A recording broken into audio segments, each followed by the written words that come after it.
The number you have dialed has been changed. The new number is...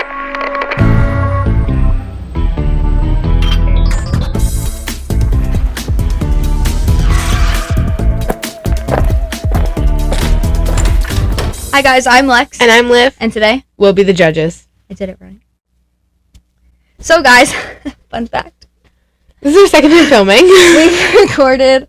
Well, first, we recorded an episode the other day, and the whole time you heard this. So, we didn't do that. And then we actually just recorded, like, our whole intro about what pissed us off, and the audio didn't record. And it was like 20 minutes. It was 29 minutes. So, I mean, I think this is going to be a long episode anyway, so it's fine. But, yeah, so, we're going to go short over what Piss us off. So, Piss us off. Go ahead. Synopsis. What pissed me off was my chemistry teacher because his communication lacks and his brain cells also. Perfect. And mine was that people at my work are just not the smartest and piss me off, but also not even the people who work there, also the customers. Yeah, that just pissed me off. So, there you go. Long story short. People are idiots. Yeah. Anyways, so today I'm so excited. Today I'm gonna be like telling and like talking about the book that Sheri Franke wrote, The House of My Mother, about her mom, quite literally as it says.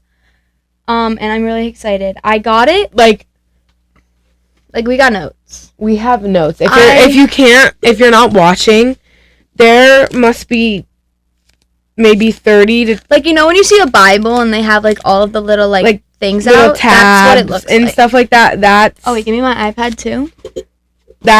And then in each tab there's little squares that explain exactly what's happening. Yeah. So I have the book. I got it probably 2 days ago and I read it in 24 hours. It's so good. The way that she writes it is beautiful. And I really like that she specifically only talks about her story. Like, obviously other people were involved, but she was very respectful of everybody involved, and she specifically talked about what happened to her. Mm-hmm. She obviously brings up the minimum of what happened to, like, her siblings, but no names, because all that stuff. If her siblings want to come out about it, that's their job. Time, and they're gonna need a lot of time for that. Yeah. But, along with that, I found the 60-page thing of Ruby's journal that she kept. So we can go through that afterwards. I do want to do that. Actually insane. She was a terrible person. So, let's get into it. I'm going to go chapter by chapter because it's easy. Some chapters are short. Some chapters have more stuff in them. Which makes sense. Most of the stuff I have specific notes about what I'm going to talk about. So the introduction is kind of just when her mom got arrested. Like, nothing crazy. She goes into more detail about it later in it. It's just kind of like the start of her talking about her mom getting arrested. I'm currently gripping my calf because my fingers are so cold and my calf is so warm that my fingers are burning from touching my skin. Sorry. So, chapter 1 is kind of a background about the mom, the dad, and their relationship. So, her mom's name was Ruby Griffiths. She was born January 18th, 1982. Oh my god, that's like soon. I know. Wait, so, she was born in Logan, Utah. That's in... A week. Mm-hmm. She was born in Logan, Utah, and she was the firstborn of 5. Jesus. So, her parents were really big members of the Church of Jesus Christ. Wasn't she Mormon? That's what I'm about to say. Oh. Of Latter-day Saints. So, Latter-day Saints is brought up a lot, but it's just LDS in here because it's easier to do than write Latter-day Saints. So that's brought up a lot because they were Mormon. They were brought up that way, so they were a lot. So she was the firstborn in a strict conservative home, and because she was the firstborn, she basically raised her younger siblings, which most do, but in this sense, it was in a different way. Yeah. So throughout her whole life, she said that becoming a mother, but this was kind of in their religion, that becoming a mother is your spiritual calling to the highest order. So basically that's the biggest gift you can give is becoming a mom and giving more having kids and stuff like that. Makes sense. More Little Mormons. But yeah, that's basically like, yeah. So then they talk. Sorry, I don't mean to be mean. No, you're fine. I did not mean that to sound mean. I was just saying more Little Mormons. Yep. So she was kind of normal. In 2000, she was 18 and she was off to college. She went to Utah State University. Fire. So her most important thing was finding a husband. She didn't really care about school. She majored she in was accounting. taught not to care about school. Yeah, but she was majored in accounting, and her main purpose was to just find a guy, get married, have a family. And there's going to be some stuff in here. So she had 5 strict things that had to be met for her to go with him. Period. 5 inches Morals. taller than her. Period. Handsome. That's a given. Have a car paid off. Oh, it's interesting. An engineer. Uh-huh. And a man devoted to church, which in her religion makes sense. But everything those else, are pretty, like, good things. The car paid off is a little questionable. and like specific on engineer. Yeah, a little bit specific on the engineering, and a little bit specific, and a little bit going to be hard to find. Yeah. With the car paid off in college. So. Yeah. So she met Kevin Franke. He was a senior when she was a freshman. So they had met on campus. So about 5 or 6 years. 4. Oh. Yeah. There's the math. Or 3. 3 to 4 years. 3. Yeah. Yeah. So Kevin was a more like laid back guy. He didn't really care. And in Ruby's head, she took this as a good idea because she knew he would let her take the reins on everything. Period. But he would also give her the kids that she wanted. Period. So Kevin was born October 9th of 1978. So they're 4 years apart-ish. 4.5. He was born in Ogden, Utah, and he was the youngest of 7. So Ruby was the oldest of 5, and he was the youngest of 7, which explains why she was a hot mess and like crazy. Oh, he's going to get Taco Bell, and he was laid back because the difference between the first and seventh child is going to be a little bit different. When you're the firstborn, everything needs to be perfect. Like, you're more likely to have a more intuitive sense, and a little bit more of a need to be met than a 7th kid. Not only was he the 7th kid, his brother that was like right before him, so the 6th kid, was 12 years older than him. So he was an accident? That's what because not even like the oldest was 12 years. No. He was 12 years apart from the brother that was before him. This was kind of the difference in their life too. Kevin's mom didn't like really cook or bake, so they had a lot of time with pre-made meals. They did TV. They talked about faith, but not as in depth as that. He was that whole house was just like more relaxed, and there weren't a lot of rules. You didn't get chained up to the bed. So Ruby and Kevin met on campus, and they were, if the guy didn't meet her checklist, she moved on to the next one. Period. So he did meet his checklist. So one night they were out with some friends. They were watching a movie. So this is the story. This is the mom's story. Yeah. And they were sitting next to each other watching a movie. And under the blanket, the two of them were holding hands. Nothing like crazy. But no, but they weren't married. No. Oh. Then he looked to the other side. There was a guy sitting on the other side of her. She was also holding his hand under the blanket. So she's been a cheater since the start. He stormed out, but Ruby ran after him because the way he was fighting for her, so she went with that. 2 weeks after they met, they got engaged. Oh shit. Yeah. Make it quick. But this is how it happened. Ruby said, "So are we getting married?" And Kevin just said yes. What a proposal. 14 days. How romantic. In 14 days, they had gone from strangers to engaged. And listen up to the people that want to get married. Don't do that. And then on December 28th, 2000. My question is, did Ruby grow up the same way she made her kids grow up? Yes. Okay.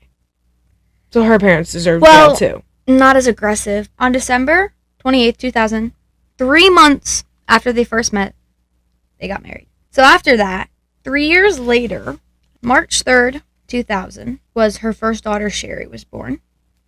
Which She is had hard. a lot of medical issues with her pregnancies and stuff like that. When Sheri was about 3 months old, she was like really grouchy, like, crying, all that stuff. And the doctors, Colicky. that's what the doctor said it was. But she started refusing her bottles and she was like really lethargic and like dropping weight. So they took her to the the dad took her to the emergency room. She had a life-threatening intestinal blockage. So if she wouldn't have gotten that surgery, she would have pretty much died. So then in 2005, so the only two siblings that are going to be named are the oldest two. It's going to be Sheri and Chad, who was born in 2005. The other four aren't named. As they should be, because they're under 18. But we'll just use the first letter because that's how they're referred to. So Chad was born in 2005, and they got a dog. They got a yellow lab named Nolly. And then in 2007... Ew, she treated the puppy badly. I hope she goes to jail and never comes out. We'll get there. The kids are one thing, but the dog is another. So in 2007, the third child was born. She was a girl. So Ruby had a really big, need for, attention and all that stuff. So she started off kind of normal. She had, a nice little mommy vlog. It was called Good Lookin' Home Cookin'. It was a bunch of recipes and stuff. Nothing, out of the ordinary. She said her main goal for this vlog is to journal our family's growth and experiences. Which, in their religion, in their church, they are encouraged to document their lives. They're encouraged to keep that stuff so that later on people can watch it and learn from it, but also see what they do, and also just have their memories. So it is encouraged, but not in the way she took it. So all the recipes that she was putting out or taking pictures of, she never really made. So it was her willingness to sacrifice the authenticity to get what she wanted. So then she started another vlog. It was called Full Suburban with her friends. And then she had one with her friends called Yummy Mummies. Nothing crazy. What a name. But she started branding the family. So in any pictures that were posted on the blog, videos, whatever, in the bottom, it was, in the corner, it was said, "It's a Frankie life." Nothing crazy. But it was just kind of the start of everything. A little odd to brand your children. Yeah. The first time Sheri mentions the abuse starting is right here, at the age of 5. So Ruby was on all of her kids learning to play the piano. So at 6 a.m., she would wake up her 5-year-old to practice her piano under her, big gaze. And if she didn't do what she wanted, these were her punishments. She would get smacked on the arm, flicked on the lips, or a sharp tug on her ear. And she rarely cried because she wasn't allowed to cry. That was the first time she realized, Mommy isn't very nice to me. She doesn't really like me. Mommy, I may not be Mommy's favorite. And as she got a little bit older, there were a lot of times where her stomach was hurting. So she'd go into her parents' room all the time saying her stomach hurts. And her mom would just say, nothing's wrong. You're okay. You're okay. So at 5 years old, she was having anxiety so bad that her body was having a physical response to it. And then from there, she even had more anxiety where she was convinced that at any moment there was going to be a demon because she was pushed at such a young age into the religion in such a way that was more of a scare tactic than learning, that she was convinced that there was going to be a demon. It was going to hurt, all this stuff. So she would plead and plead and plead with her mom to keep the night lights on. But her mom wouldn't let her sleep with the lights on. So even that was even more things where it's a little thing. You're not sleeping in the room with her. Yeah, if she wants the lights on, let her have the lights on. This was one thing that she said. As if my subconscious was unable to make sense of the chaos at home, it had conjured supernatural terrors to give shape to the formless anxiety that seemed to premeditate at our home. So basically, those demons that she thought she was seeing or that scared her was her mind's way of giving a reason as to why she was so anxious. She went to piano practice, and her mom had told her that she thought she was ready to move on to the next song. So when she went to her piano rehearsal with her teacher, he said, let's wait another week, just to be good. She started crying, really crying, saying, "But my mom said I'm ready to move on." And to the teacher, it was just a sticker, but to her, if she didn't get that sticker and wasn't able to move on, she knew what she was getting ready for. So the teacher after that didn't really know, but kind of was just okay, put the sticker on. And let's move on. So then, in 2009, Sheri was 6, or her fourth baby was born. She was a girl. And all of her 3 aunts, so Ruby's 3 sisters, and all of their husbands were there at the delivery. The huzz. Which is weird. Why would you want your sister's husbands watching a child come out of your cooch? But, to each their own. Hey, that's their relationship, not mine. So, Ruby had told Sheri that they couldn't be friends, in a way, until she was a woman with a husband. Until they were equal. Because in her eyes, she was a child. She wasn't equal. Okay. So one of the things she said is, I would have to wait to be loved. There was a lot of stress because she was still trying for more pregnancies. She was tired, but there were complications and everything. So her weapon of choice throughout all of her own anxiety was her voice, sometimes her hands.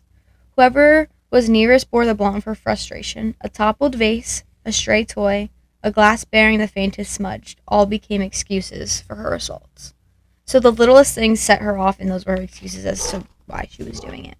Ruby had her 3rd miscarriage at 17 weeks. So it wasn't uncommon. She had 2 other miscarriages, but this one was the latest one, to the point where they had known that it was a boy. They had a name picked out. So it was a lot harder on her, which makes sense. So, this part here is kind of her when she starts talking about, some of the religious trauma she has. So, she got baptized. And this is what was in her head. As I was submerged beneath the surface, I felt a rush of peace. I was safe now, protected by God and my faith, no matter what else happened around me. For what were Ruby's tantrums and tide trades compared to the eternal truths of the gospel? Baptism felt like safety, security, and warmth, and I clung to that feeling like a lifetime, writing in my journal how being baptized felt like a warm waffle had been laid on top of me. So in her head, now that she was baptized, her mom would stop. She was wrong. Oh, subtle foreshadowing here. She was wrong, incorrect. Yeah. So then, as we move on, another child was born. Her youngest brother. I love you. Maybe Number she 5. just needed Trisha Paytas. Number 5. That's a lot of babies. So these last 2 here, number 5 and number 6, are the 2 kids that Ruby got charged for, which we'll go into later. I don't understand why she's not charged for all 5. You'll understand when I read that journal. So now Ruby, sure, was a little older. She was having fun. So at this point, she had some play makeup. She was putting it on her face, having fun. Her mom said, come down to play piano.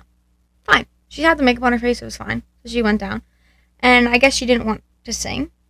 For whatever reason, she didn't want to. So she asked Sheri, why on earth aren't you singing? And she was like, I don't know, Mom. This was her response to that. Maybe you have so much makeup on your face that you've forgotten how to listen to your mother. Perhaps I should smack it all off. Then, one day, Sheri was kind of just chilling in her room when she heard a snip. Her brother had came and cut some of her hair off. Oh. And she chased after him and was like, why did you do that? And of course, Ruby found out. And she had Chad come over. She buzzed a thick, uneven stripe down the center of his head, like a reverse mohawk, because he cut a little piece of her hair. Which, I understand having some type of punishment. Hey, you cut her hair, we're cutting your hair, but not that aggressively. That's a bit aggressive. Oh, a landing strip on his noggin. Yeah. When Sheri was 11, her last sibling was born, and it was a girl. They had to find their own way to school. If that meant the bus, that meant the bus. If that meant walking, that meant walking. But on their birthdays? On their birthdays was special. Ruby would treat us with a ride home from school. Their treat was being brought home from school. In a car. It says, the excitement of seeing her car in the pickup line, knowing I wasn't going to make the long walk home, was better than any wrapped gift. It was the glimpse of the mother I longed for every day, which is sad, because your kid's got to get home from school somehow. Which, to me, this is odd. They weren't allowed to watch many shows, but they were allowed to watch SpongeBob, The Simpsons, and Harry Potter. Those don't make sense. Nope. But that's what they were allowed to watch. They weren't allowed to watch anything else. Hey, I'd rather watch those than some of the shows that I was... Yeah. I mean, I didn't have a restriction on shows when I grew up. I could watch whatever I wanted. But you just didn't. But yeah, I would watch those. So this is her first journal entry that she wrote. At this point, she had started a new like anxious habit of picking at her lip. So she had like scabs on her lip and stuff. And her mom kind of had told her that if she kept doing that, nobody would ever find her beautiful. She'd never find a husband, and she'd be nothing. okay. To something so small. You could have gone about that better. But okay. So she said, Mom and Dad pulled me into their room tonight. They said that all of my friend problems in school were my fault. They said I'm not a fun person to be around and nobody gets me, which may be true. Then they said it seems like I try on purpose to annoy my family, but the truth is I just don't enjoy being around them. Ruby and Kevin's were the ones who annoy me. I finally got invited to a popular party. It's super hard to get invited, so I was excited, and I thought Mom and Dad would be pleased because they're always saying I don't have enough friends. Instead, they said I can't go to the party if there's going to be boys there, which means I'll have to stay home. I'm so mad. Can't they see I'm growing up? I'm not their baby girl anymore. I can manage myself. I'm so mad at Mom sometimes. Whenever she helps me practice piano, she promises not to yell. By the time we're done, she's screaming at the top of her lungs. She's so stressed, uptight, and strict that it's impossible to have fun or relax when she's around. Dad, on the other hand, is loose, easygoing, and handles stress very well. One thing's for sure is that I'm a daddy's girl. Mom has become obsessed with this place called West Point Military Academy, which means she now punishes us by making us condition like soldiers. For example, earlier today she got mad at Chad and me for not putting our clothes away, so she punished us by making us run around the block 5 times. Then at dinner, Chad was hiding and refused to help me clear the table, so Ruby made us both do push-ups. Chad for streaking his responsibilities and me for not being enough of a leader. So this is when her abuse kind of starts to be more physical and more aggressive than just words and little And smacks. like little like smacks on the arm or a pull on the ear or a flick on the lip. Yeah. So then in school, there was a book about the Holocaust, which Sheri had become really into because it, in a way, seemed like her life. Mm-hmm. So her friends were like, why would you want to read that? I don't like, she was kind of like, hey, but it's like so cool. It's cool to think about all this stuff. And her friends were like, yeah, it's cool, but like, I don't think about it all the time. It's really sad to think about. But to her, this is her response to that. I know it's sad, but it's also inspiring. People survived. They resisted. They held on to hope in the darkest times. I think that's something we could all learn from. That's when... Which is sad to the point where you're taking a national, like, phenomenon. Like a that was, like, tragedy. a tragedy that killed many, many people. And it's good to look at the bright side of it, but the fact that you have to look at it for help and hope of yourself... It's crazy. Is a little bit insane. Yeah. So that's kind of the background of, like, her childhood. She would love 9/11. Sorry. What? She would have loved 9/11. She was alive during 9/11. I know, that's why I'm surprised she didn't like it. It's different than the Holocaust. People still got out. Not in the same... That they were tortured in there for a really long time. That's true. Instead of just being like a... Yeah, I don't know if we could keep that one in. that was a blonde in My the brain. phone's gonna die. I mean, it doesn't matter to them. We're gonna take a break. We'll be back in approximately 1 second. So, guys, we're back. I got cold. I put a sweatshirt on. It's really chilly down here. So, we're on to part 2, which is where the family vlogging kind of starts. Well, really, You know what we can get today? What? It's so fun. we just got that on Tuesday. We could get ice cream. Okay. Okay. Anyways. Ouch. Are you ready? Yes. Are we ready to rumble? So the whole vlog thing started with when Ruby's sisters Ellie and Bonnie, they were already famous YouTubers. Not famous, but they were successful on YouTube. Who? Her 2 sisters. Oh. So Ellie's channel was Ellie and Jared, and that started in 2011 and was doing pretty good. She documented a lot of her stuff was just documenting infertility. So then Bonnie, who was like the bubbliest of the sisters, started her own channel in 2013. Wait, so is this Ruby's sisters? Yes. She married her high school sweetheart and kind of got a little famous through Ellie for stuff. And she also did her theme about pregnancy and child, like having a child. Uh-huh. Her channel name was Bonnie Olin, and it quick gave the movement. And that was kind of the start of the wave of family vlogging between 2012 and 2015. That's kind of when it started. So one of the things that she said was that they always had to be camera ready. And it was blurring the lines between intimate family moments and marketable content. I'm listening. Which makes sense, if you think about it. It does.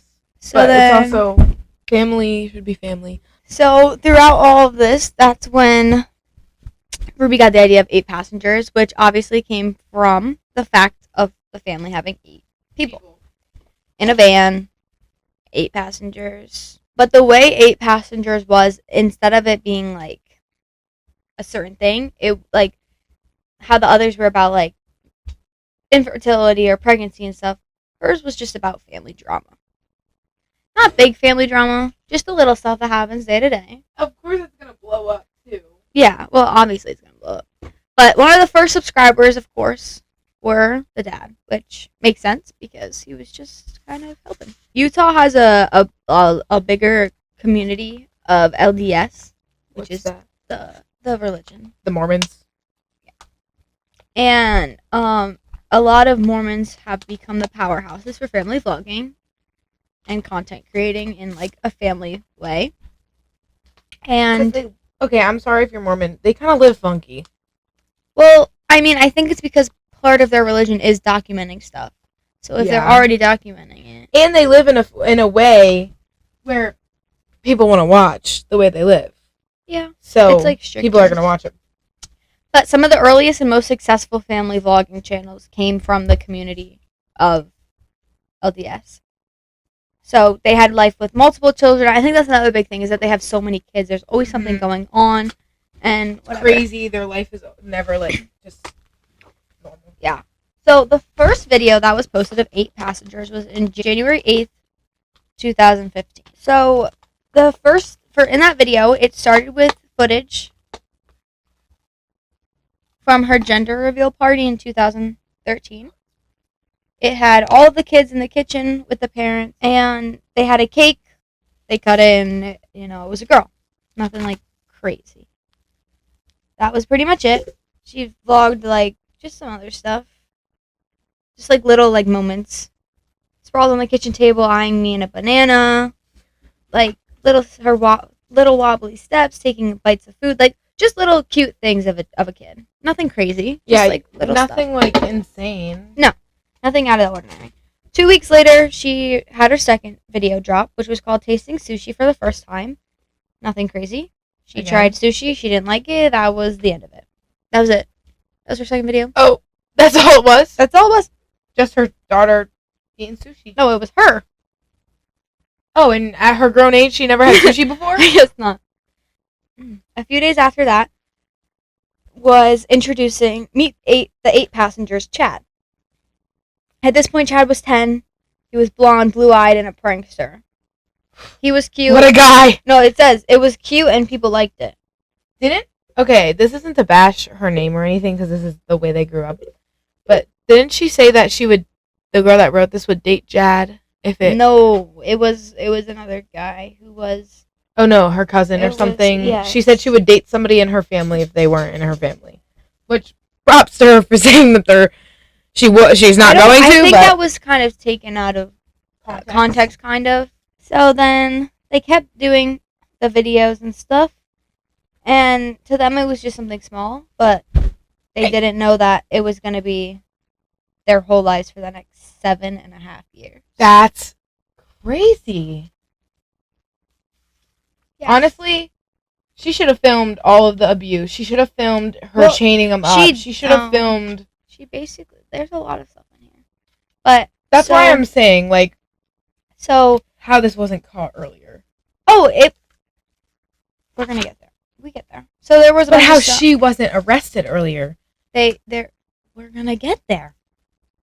Clearly, they didn't take her damn kids away, so not enough was happening. Well, yeah, we're gonna say. You'll see. Okay, we're gonna get there. So at this point, Sheri was 12. So at 12, you're going through some changes. a lot.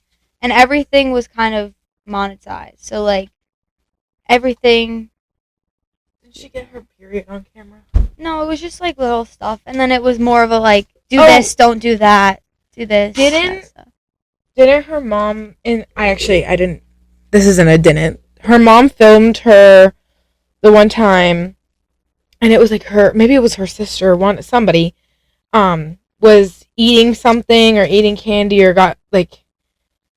Somebody was eating, I don't know. Something was eating, and her mom was like, you have to stop eating or slow down eating or something, because you're getting to be the age where you can't eat as much anymore. No. They were at the doctor's, and she said, you're at the age, you're too big for suckers. Yes. You're at the age where you are gonna, so if you keep eating suckers like that, which is lollipops, you're gonna, like, all that stuff. So then, yeah, by the time they hit 1,000 subscribers is, like, a milestone in that type of stuff, because when you hit 1,000 subscribers, that's when you start getting money, ads, all that stuff. So, but it racked up really fast from 1,000 to 4,000. And so you have to have 1,000 subscribers and 4,000 hours of watch time in the last year to qualify for ads and stuff. Once you checked off those boxes, you start making money. And every single time somebody watches your video, clicks on your ad, whatever, you make money off of it. And pretty cool. Her mom got really hyper focused on that. On making sure that they get the money. Making sure that they get the money, or making sure that they get the ads and people click on them and stuff like that. Mm-hmm. Now, this channel started, the first time she posted was in January. On July 9th, 2015, she said, we hit over 1,000 subscribers. I'm so excited, especially considering that last month we only had 142. That's insane that they grew. It took them 900 people. It took them 6 months to hit the magical number of 1,000. I know, but in a month. Yeah. Like, they went from 105, or whatever she said, to magically now having 900 more. Yeah. Well, that kind of was when she said that the reality hit, that their lives were turning upside down. Their lives were switching. Things were changing. All that stuff. This one video was about her sister that was, like, kind of, not fell out of a crib, but, like, crawled out, like, just stuff. That's what was racking up by millions, 10 millions. It had 50 million views by the end of the year. So their subscriber count from that was also going up steadily. They had 5,000, 100,000, and then by April they had 100,000, and then by August they had 400,000. Which is a lot. A shit ton of people. Mm-hmm. And there were, like, videos, not like crazy, but like spiders, slugs, and snails, oh my, Dutch braid your own hair, Sheri piano recital, nothing like super crazy. But in her head, she thought, surely at some point people would get bored of this, surely one day this will all come to an end and our lives will go back to normal. Little did I know that our normal was a luxury that had already left so far behind. Through this, there was a lot of videos that she did, and there was a lot of bribing. She wanted to go out with her friends. If you film you with your friends, if you're going to ice cream, you can pay with the 8 passengers credit card. And with that, just think free food and a tax write-off. So they were getting more money. Yeah. And what teen wouldn't want to flash a credit card? Because at this point, anytime they traveled, anytime they bought anything, if it was on camera, it was a tax write-off because it was for work. Mm-hmm. So they used that to their advantage. Period. I would too. Yeah. So then on October 15th, 2015, it was the Pregnancy and Infant Loss Remembrance Day. Ruby sat and talked about her miscarriage in 2009. She described the doctor's room, the gel on her, and then the deafening silence where you should hear the heartbeat of her baby boy. So she kind of went through that. And that was something that also... So clearly what we've learned is this lady was a very depressed woman who has a lot of mental issues that probably should be put on. Well, do Mormons believe in medicine? I think so. Because this is what she said. She said the difference between this, like, she doesn't think that video was bad at all, because it says, my unborn baby brother in heaven will suffer no ill effects from Ruby sharing his story. But what about the rest of us whose stories were being shared daily?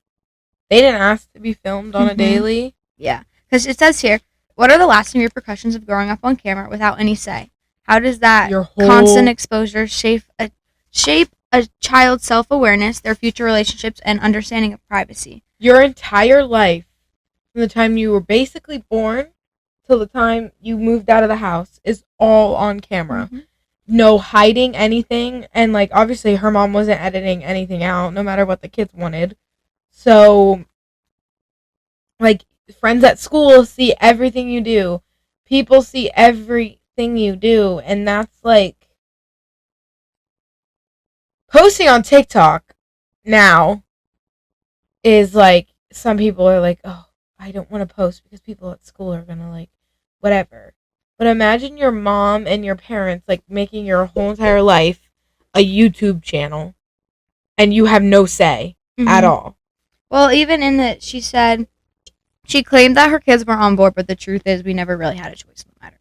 So then we go on to Sheri then wanted to start her own channel just for fun, more in a way of that. But her mom said that she wasn't old enough for an ad account, so she would have to manage the money. She said, I'll let it build up, and it'll be a little, like, thing for your future. And then she asked her mom to shout her out so that she could get subscribers that way and go on. And her mom said, no way, Sheri, no shortcuts, no shout outs. You need to get 100,000 subscribers on your own, just like I did, and then I'll give you a shout out. And so she said, challenge accepted, Mom, but make no mistake, I hated every second of filming. She posted twice a week. She did, like, other stuff that she feels bad, but she wouldn't do. Like, she felt like then she was exploiting her own siblings, like, just, like, certain things like that. She says that the guilt eats away at me now, but back then I was just following the blueprint of what she laid out. What you basically had to do. Yeah. Then they were getting, obviously, good comments about some of the things that were happening. One of them was, watching your family, it's like I finally found a place where I belong. You guys are so happy and loving, and above all, honest. It gives me hope that maybe one day I can have that too. I've even started going to church because of you, and I'm thinking about getting baptized in the LDS church. Thank you for showing me the light. And then there were other people who were saying the same thing, but in a way that was negative. Like, my parents are divorced and they fight a lot. When I watch your videos, I feel like I'm a part of your family. I feel like I've grown up with you guys. You're like my siblings. I know everything about you. Which is weird to say to a stranger. That you've never met. Yeah. Wow, thank you for showing the tough side of parenting. Just like things like that were feeding into Ruby's ego. As things went on, Sheri was getting older, and she had this guy liked her. There's a problem in it. He was like a more popular dude, so to her she was like, what is going on? But like, she just kind of went with it. He liked her for the views. No. Oh, not yet. But she wasn't allowed to hang out with any boys until she was 16. Okay, how is their whole thing being finding a man if they can't hang out with boys? Yeah. And then Jake wasn't active in the church, so he knew that would be a problem as well. And his parents are divorced, and his dad had tattoos. So everything was just building up that would be a deal breaker in her parents' mind. She didn't care. But she liked him for who he was. Yeah. Not who his parents were. Yeah. And then until she turned 18, it was kind of just a given that Ruby would have to approve everything posted on any social media. Instagram, YouTube, Snapchat was forbidden, and everything. She had to... Snapchat. You know why Snapchat was permitted? Or what is it? Forbidden. Forbidden because Ruby couldn't control it. Yeah. And so then she would have to send her the picture, propose captions, asking if this was okay. As you do that, she developed like what was deemed acceptable, but it was still her final choice if she wanted to let her post it or not. Which is good and bad. Like, obviously, you should be looking to make sure it's nothing crazy, but at the same time, that's crazy. So then she did end up getting Snapchat to talk to this boy. I think it's so funny because phones now have the hide feature. Mm-hmm. And I know my friends who aren't allowed to have social media, and they still have social media. Yeah. They just hide it. Yeah. Because their parents can't see it. Mm-hmm. They don't know it's there. Yeah. So she had that, but then she also hung out with this boy secretly. They kissed. Nothing crazy, but in that religion, it's kind of crazy. So she got a text Kiss day, girl. from her parents. Your mother and I need to talk to you. And so she thought that they had found out about the boy, but it was just about them. Her downloading Snapchat. So it was just kind of like... How did they know she downloaded it? I don't know. I guess somehow it was... Somebody found it, but... Oh, somebody found it and then gave it to them. Mm-hmm. Oh, fucking snitch. And her mom's thing Little was off. that she could jeopardize everything and put their livelihood at risk depending on what she posted. Whatever. As she should have. Yeah. I would have posted the chains, the duct That wasn't tape. at that point yet. So... Now where are we? Oh, okay. So then people were saying that Sheri was like a kiss ass, that she like was like a teacher's pet, just always trying to like be the best. She had to. But she had said, no other way. I'm not sucking up, I'm surviving. There's a difference. She had to do what she had to do to survive in that house. If you want to call that sucking up, if you want to call that whatever, call it that. Mm-hmm. I'm not going to get beat because you guys want me to be a rebellious little girl. Yeah. When I'm not. So then at this point, she was in a health class. They had a unit about mental health, and she was learning about different things. And after that, she texted her dad after class and said, Dad, I'm depressed. I don't know if I want to live anymore. And her dad was really nice about it. Thank you for telling me. We'll get through it together. And like, it was very... So her dad seems like a good guy. Yeah, it was very helpful. And then when she came home, her dad was like, how are you feeling? She waited for her dad to come home before she went inside. And that the dad was like, maybe we should try therapy. And she said yes, like she wanted to do it. But of course, Ruby said no. the mom was involved. And she said, therapy? Don't be ridiculous. You just need to sleep better, exercise more, and eat right. The dad was very strong on no. We should let her see a therapist and that it was serious. Because Kevin had never stood his ground. He was always quiet. But Let the was mom the do. one thing that he was like, Because no. he loved his daughter. Yeah. I don't believe that Ruby truly loved her children. I believe that Ruby grew up with the fact that, hey, you have to have your kids. You have to raise them to be good kids. You have to raise them right. You have to... Your only job on this world right now is to produce children. So when she didn't find a love in them. She felt like it was an obligation, not a gift. Mm-hmm. And the dad felt that these are my children. These are how I'm going to treat them like I genuinely love them. But she kind of took over him, and maybe the dad did stand up. It just wasn't in front of the children because he might have been scared that she was going to punish the children for what he said. Mm-hmm. So there's that too. There's always a side that we don't see. So like I know a bunch of people, at least when I was looking at it on my TikTok, a bunch of people were like, "Oh well, if the dad knew it was wrong, why didn't he say anything?" Because we don't know what Ruby was doing to him. Yeah. We know that Ruby was doing all of this to the kids, but we have no idea that if she was beating on him, or if she was like manipulating him and doing all of this stuff to him. We don't know that. The only person that truly knows that is them. And until it comes out as that, he's going to be deemed as a bad guy. And honestly, he looks like he's willing to go down with his wife. But we don't know if that is the true story. Mm-hmm. And we won't unless he comes out about it. Mm-hmm. So, obviously, after this, and it was kind of an argument, she kind of just went up to her room, but she could hear them, obviously, arguing about it. And then she wrote in her journal again. She said, today was Sunday, and Mom has been acting like a little shit all day. She yells because I randomly shut down and shut everyone out. I'm not the one causing your depression and anxiety, she yells. Well, hate to break it to you, Mom, but you are. You're the root of it all, but it's up to me to deal with it. And I do that by ignoring you. It's easier that way. No anxiety attacks, no getting worked up and angry. It's just better to shut down. I feel more at peace when I tune you out, when I retreat into my own world. It's not perfect, but at least it's away from you.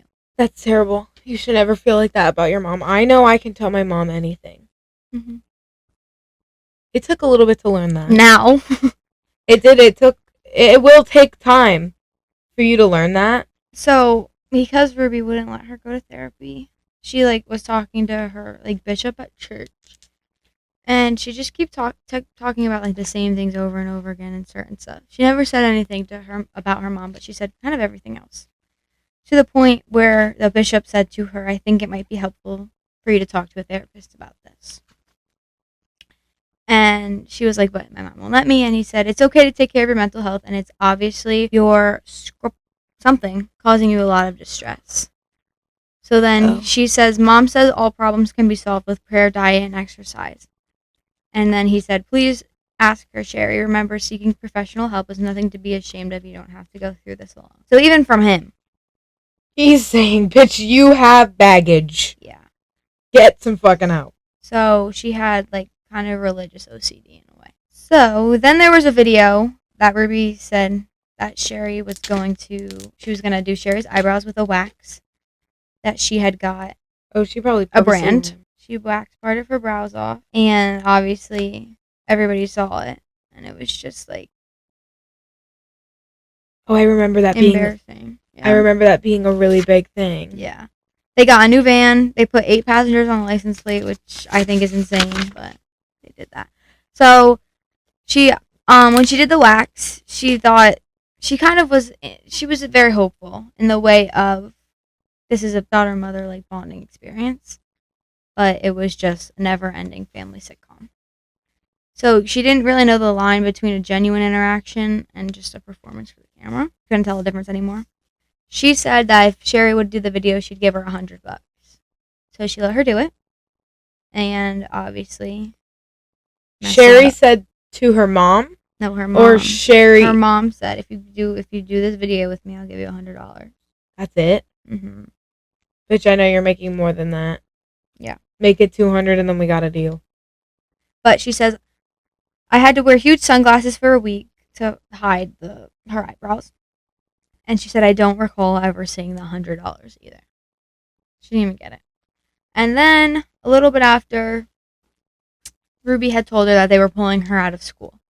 Because Jake's mom called Ruby and told her about what happened. Why is Jake's mom an op? Yeah. But I don't think he was doing it in that way. I think he was doing it in just hey, our kids are hanging out, I wanted to talk to you, let you know. Yeah. Not thinking she would go crazy like that. This is the first time that she had the thought come to her that she wanted to die.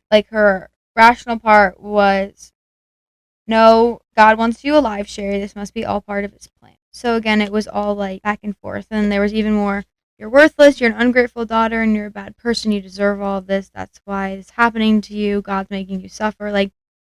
All these different thoughts were going through her head of what was going on, even though it really wasn't her. So there was just therapy. She finally started to open up about things. The first thing that she opened up about with her therapist was that she didn't like piano. She didn't want to play piano anymore because obviously everything connected to that was bad.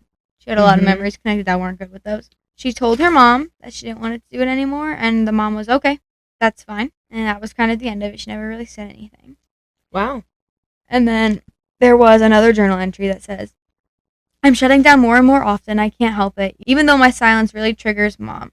She seems to think that if I'm quiet, that I have a bad attitude. The truth is I'm quiet because I undeniably hate myself, and I have for a while. She doesn't know I cried on my bed for an hour today, that I'm full of disgust when I look in the mirror, that I'm trying so hard to hold on. I just have to remember my last days won't be my worst. So then, throughout all of this, she was still going to therapy, doing stuff, to the point where her mom had come in one day and said, great news, sweetheart. I had a chat with Dr. Winters today, and she thinks you're fine. She doesn't want us to waste our money on unnecessary sessions, so you don't need to go to therapy anymore. And she was kind of shocked by that because her therapist had started obviously noticing there was stuff up. And she was like, but I want to. And her response was that she was fine, that the boy wasn't around, she doesn't have a phone, so everything's fine now. She's just fine. Sheri said, wait, she thinks I'm making this up? And her mom's response was, Mommy's little drama queen is just looking for attention. So she was trying to make her feel bad for talking about things. And yeah. So this chapter has a lot. This is when they hit 1 million followers or subscribers. So they were in the car. It goes, it's perfect hitting the milestone while we're doing little things that makes motherhood powerful. So she was buying groceries, mailing packages, driving her daughter to the doctors, but those were her superpowers. So when they hit... Because she wasn't doing what a mother does. Yeah. When they were... she was not a super... Yeah. Like, being a mother is a superpower. That was not a mother. No. So then, when this video... That was keeping humans alive. When they hit this 1 million through this, Sheri was sick. So she had taken her to the doctor and told her and was recording. So Sheri, put on a smile, whatever, and she cut the cameras and she said, you can't smile when you're in the Instacare, Sheri. You're supposed to look like you're on your deathbed. So she was trying to make her look more ill. Yeah. So she had mono. I don't know how she got mono. But you somehow, can get mono from drinking or being around But somebody. So she had gotten mono, and that's why she was so sick. But then in 8th grade, she started liking this new guy named Mark. Oh, okay, Mark. And she said something about kissing Jake. It was as if a switch had been flipped. I went from never having made out with someone to suddenly realizing, oh my gosh, this is really fun. So then she goes on to say this was a period of her life that she'd like to call moments of non-committal makeouts. She said there was no deep connections or anything. It was just a time of just whatever. She called it a kissing spree. Probably how she got mono. Yeah. But there were obviously a lot of things because the church teaches that their physical bodies are a gift and they have to be treated right. So they're not supposed to obviously do anything sexual. They're not supposed to lay on top of someone who they weren't married to. And they were to avoid passionate kissing before marriage. She goes, oops. So there was nothing like crazy that happened. But it was that she was in trouble, but then there were videos made of clickbait that was called Sheri's Crush or Sheri's Boyfriend that obviously didn't align to their rule about what was actually going on. Yeah. So then their family was really into like skiing and stuff, but she wanted to get away. So instead of choosing skiing with everybody else, she chose to go snowboard. Whew. So that she was by herself. Yeah. So then when she made her own video on her channel. It was called Sheri Competes in the Olympics. She made a fake little snowboarding thing in her backyard. She had like snow, all this stuff, and her dad helped her do this all. And she said at the beginning she was a daddy's girl. So she had she had a fun time doing it. It was just for fun, like it wasn't crazy, but she just made a fun video. Which is probably one of her favorites. Yeah. She'd gotten really good at vlogging and stuff. She had a camera. It was a Canon G7X. Those are so fucking expensive. Yeah. And then on her 15th birthday, she was presented with a tripod. That was her birthday gift.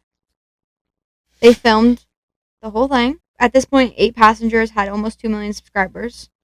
There was no milestone, no birthday, no private moment that was left unmined for content. So basically, everything was content. And then when this happened, her mom was talking to the camera, like, why would she need this equipment? Why would she need this stuff? And that's when she shouted her out on the channel. And from there, it flooded with more and more people. And she said that it felt like a milestone that she had received validation from her mom. But now, her mom was finally proud of her. Nope. But wait. I lied. Now that she had all these people, her mom said she would be taking 10% off for management fees. That's insane. Yep. So then, this is one of her teachers who she ends up very close with, and we're gonna get into that more. But so this is the first journal entry about him. I talked with my teacher, Mr. Heyman, today. I asked how I could better my relationship with my parents. He knows I can't have a deep conversation with them. He said eventually I'll have to tell my mom I want a better relationship. He was kind and understanding and listened to what I had to say. Now I'm jealous of Mr. Heyman's kids because I wish I could have a parent like him. That's so sad. So then, one day after class, she kind of hung around the classroom and kind of opened up a little bit more about what was going on at home, and he just listened. And he validated her. We listen and we don't. He validated her and saying, like, I see that it's difficult, all this stuff. He didn't try to offer any solutions, dismiss any of her feelings. He just listened, and that was just something that she needed. And then in August of 2018, they had gone on a family vacation, but it was a brand collab to Universal. Wow, imagine your family vacations not being a family vacation. It's literally just a collab. Yeah, so they went to Universal, and everything was planned out to the second. For the cameras, everything. So Ruby was talking about the brand deal in front of like the globe at Universal, and Chad was in the background, in her words, an absolute punk. He was just making funny faces, photobombing, and That's actually funny. she got real mad.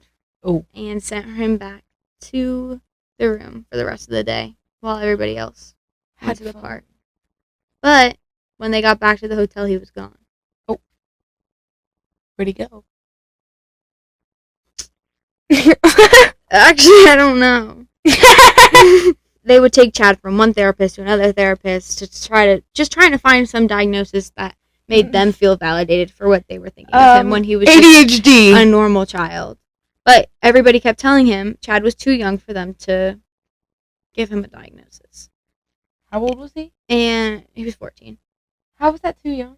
You're not supposed to be diagnosed with anything before you're 18. Mental health. Oh. Diagnosed with a lot of Well, things. I know you can be if it's that bad, but if it's not that bad, they normally wait. But not like your basic things. They were talking more like personality disorders. Yeah. Which but you're clearly not he supposed doesn't to be. have. No, he was just a normal kid. They just wanted something. Yeah. And she said, well, Chad was often the most manipulative person in the room because growing up on camera, you were able to figure out. It was easier for them to fake it. That's what they've been doing. Yeah. So, but teenagers act out. It's part of the job, but they couldn't think that was them. So they were determined to find a so-called Chad whisperer. And that's what they called it? Yeah. That's when they found the monster herself, Jody Hildebrand. To be continued. Dun. Done. Dun.